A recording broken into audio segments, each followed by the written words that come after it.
Olá pessoal, tudo bem? Boa noite. Estamos aqui para falar sobre conservadorismo.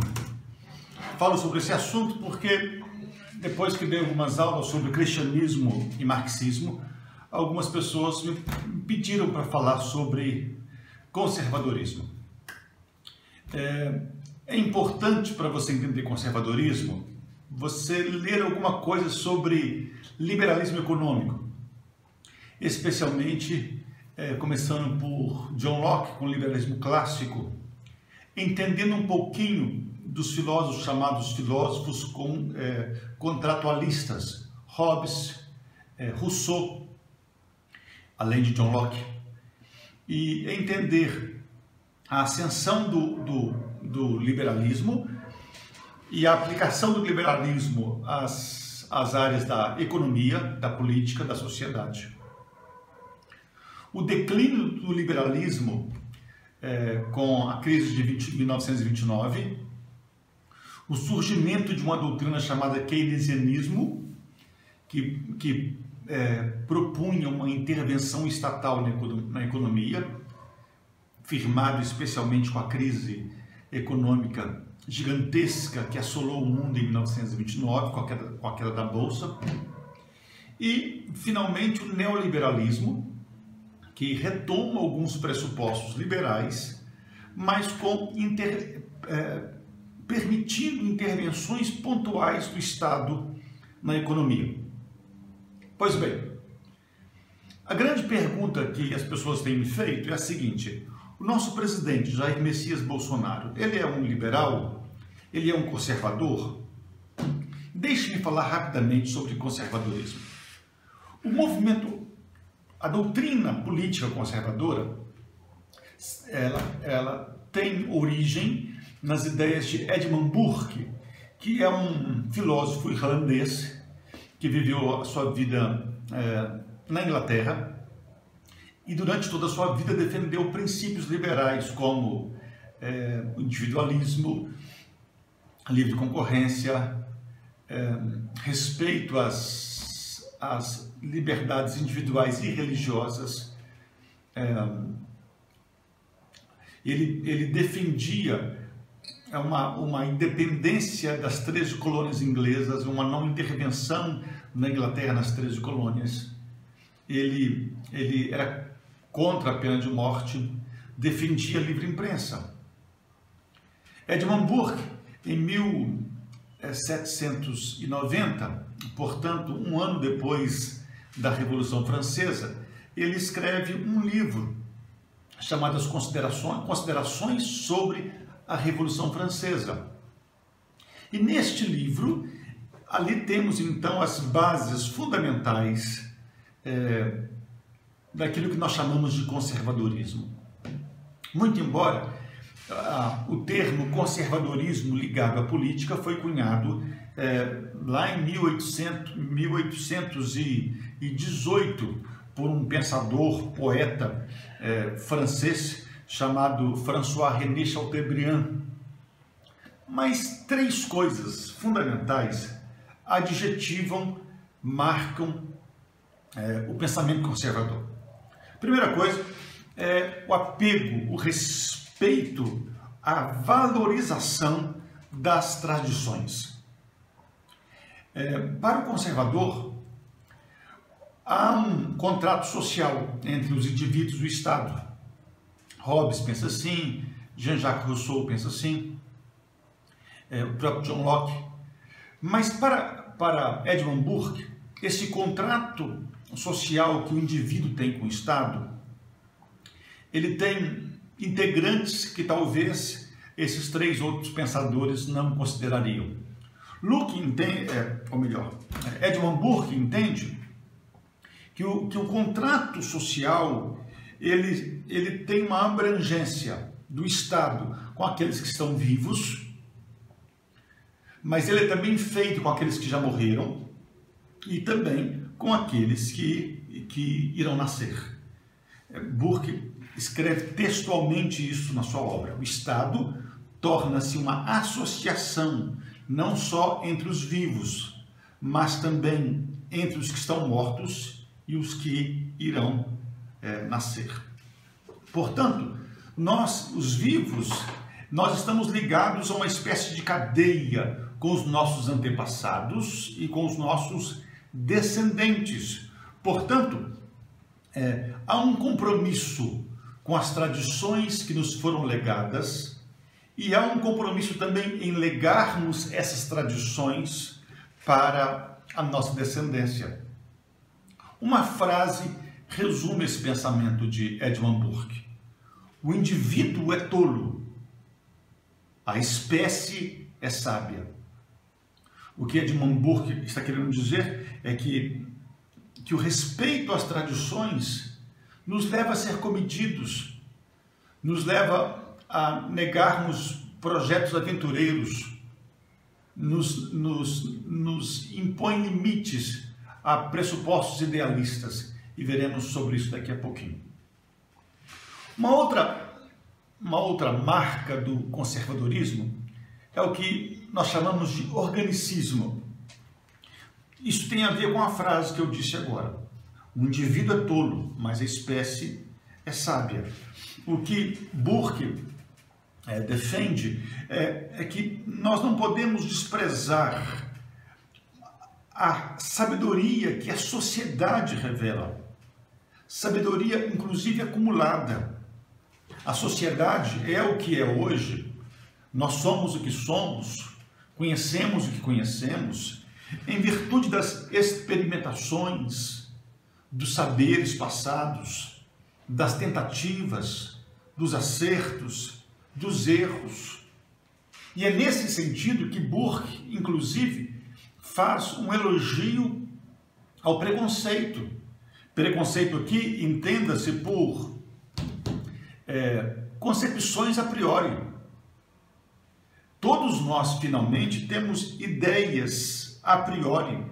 E Burke, então, ele defende essas ideias a priori para não termos que refazer tudo, para não termos que, a cada geração, voltar a fazer tudo do nada. Portanto, entenda, Burke não é um reacionário, ele não quer viver no passado. Mas Burke também não é um presentista, ele não entende que o instante é o que importa, o presente é o que importa. Mas Burke, ele tenta estabelecer conexões entre o passado, o presente e a próxima geração. Nessas conexões, aí está então o valor de algumas instituições que foram estabelecidas historicamente, como a família. O conservador, ele tem o maior apreço pela família. O conservador, ele tem o maior apreço pelas instituições. As instituições, elas são importantíssimas para o conservador. O conservador, ele tem apreço pelas associações, coisas que nascem de baixo para cima, coisas que não são impostas. Isso porque o conservador entende que a vida não é meramente pragmática e que a razão tem limite. O conservador, ele não é essencialmente um racionalista. Em um livro de Adam Smith, a teoria dos sentimentos morais, Adam Smith, ele teoriza sobre as relações humanas. Ele diz, então, que existem outras coisas, além da racionalidade, que complementam o arcabouço dos relacionamentos humanos. E aí estão os sentimentos. Sentimentos, às vezes, não são explicados pela racionalidade. Aí está a religião. A religião, ela não pode ser explicada pela racionalidade. E Adam Smith, nessa obra, ele, tal como o conservador, ele entende a importância dessas organizações, dessas instituições para a vida. E é por isso que ele não pressupõe uma ruptura do passado para o presente, mas ele preza pelos ensinamentos que essas instituições trazem à geração e que as futuras gerações têm direito de compreender, de assimilar esse acúmulo de riqueza, de saber histórico que as instituições revelam e produzem. Mas há uma outra coisa que marca o pensamento conservador, é o ceticismo. Você conhece aquela pessoa que chega em um local, geralmente jovens, ela chega cheio de ideias e ela quer mudar tudo, porque ela está cheia de ideias e ela entende então que tudo aquilo que está acontecendo naquele lugar, naquela empresa, naquela igreja, no seu relacionamento, inclusive, tudo aquilo está errado. E ele então, cheio de ideias, ele quer implementar coisas que são absolutamente novas. E essas pessoas, geralmente jovens, elas promovem então um conflito. Geralmente são rebeldes com os pais, rebeldes com os professores, né? E, como disse Olavo de Carvalho, é uma briga desigual, uma luta desigual, porque pais e professores, geralmente, não querem ver o seu aluno, o seu filho destruído, mas querem o bem deles. Portanto, o movimento conservador, a doutrina conservadora, ela critica tenazmente a ideia da rebeldia, da revolução, da destruição da ordem. O progresso, ele não vem pela desordem, pelo caos. Emile Durkheim fala sobre isto. O progresso, ele vem estabelecido pela ordem. A ordem e o progresso. Aliás, no pensamento conservador, um governante que exerce o poder, ele não deveria ter tantas ideias. Ele deve ter ideias, mas ele não pode ser um idealista, porque o idealismo certamente o levará a lugares perigosos. Um filósofo, um pensador conservador chamado Russell Kirk, ele diz o seguinte: na sua marcha pela utopia, o ideólogo geralmente é piedoso. Por exemplo, quando o Estado ele quer se reinventar e quer finalmente distribuir riqueza, geralmente o Estado traz mais pobreza do que riqueza. Essa é uma máxima, é uma fórmula do pensamento conservador. Portanto, querido, Edmund Burke, ele enxerga a Revolução Francesa como um delírio dos franceses que, influenciados pelos filósofos, desprezam o passado e eles são, então, aventureiros. E eles não compreendem uma coisa muito preciosa, chamada fabilidade humana. Os ideólogos, eles estabelecem seus planos, seus sonhos, suas revoluções, suas rupturas, e eles se esquecem, na verdade, das suas fabilidades. E Edmund Burke chama esses de moscas de verão. Isto é, eles querem impor suas ideias acima dos fatos. Tentam impor suas ideias acima dos fatos. E é por isso que Edmund Burke, ele tem algumas considerações, por exemplo, quanto à democracia plena. Edmund Burke, ele entende que a democracia, ela deve ser associada com a monarquia. Esse é um sistema ideal para Edmund Burke. Edmund Burke é um crítico, o movimento conservador é um crítico da democracia plena. Porque, segundo ele, nem tudo aquilo que se decide no voto é ruim. O fato da maior parte das pessoas pensarem que X é melhor que Y não torna necessariamente Y melhor do que X, porque a maioria das pessoas pensam que X é melhor que Y. Ou seja, querido, o movimento conservador, ele não pressupõe uma ditadura democrática, mas ele entende que a democracia ela deve estar jungida, comprometida com alguns valores. Aliás, na nossa república, por exemplo, nós vivemos uma democracia, mas uma democracia constitucional.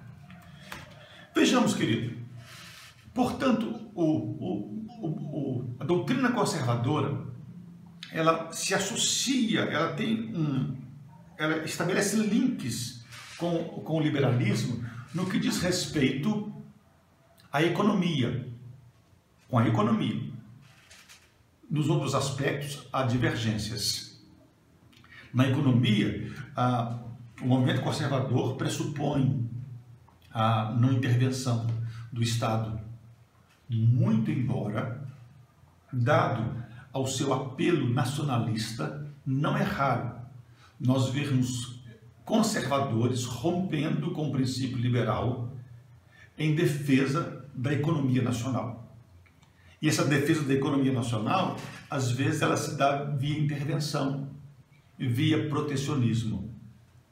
Enfim, nós poderíamos descrever o movimento conservador da seguinte forma: ser conservador é preferir o familiar ao desconhecido, é preferir o tentado ao não tentado, o fato ao mistério, o real ao possível, o limitado ao ilimitado, o próximo ao distante, o suficiente ao superabundante, o conveniente ao perfeito, a presente felicidade a uma felicidade utópica. Portanto, entre várias coisas, esses três aspectos marcam o pensamento conservador: o respeito pelas tradições, o organicismo, o valor da família, do Estado, das instituições, e o ceticismo político. O conservador é cético.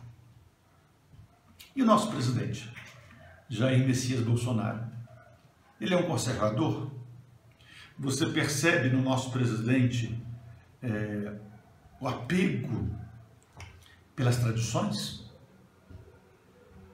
Você percebe no nosso presidente que ele dá valor a esses organismos como família, as instituições, o Estado? E você percebe no nosso presidente o ceticismo, tal como concebe aqui o movimento conservador? Queria que você mesmo ponderasse e respondesse essas questões. Mas uma outra questão tão importante quanto esta é como podemos contrastar, aproximar ou distanciar a doutrina conservadora dos fundamentos cristãos. Essas duas questões poderemos conversar numa outra ocasião. Que Deus te abençoe. Inscreva-se no nosso canal Teologia para a Vida. Deus te abençoe. Visite-nos, inscreva-se e ajude-nos a divulgar o nosso canal.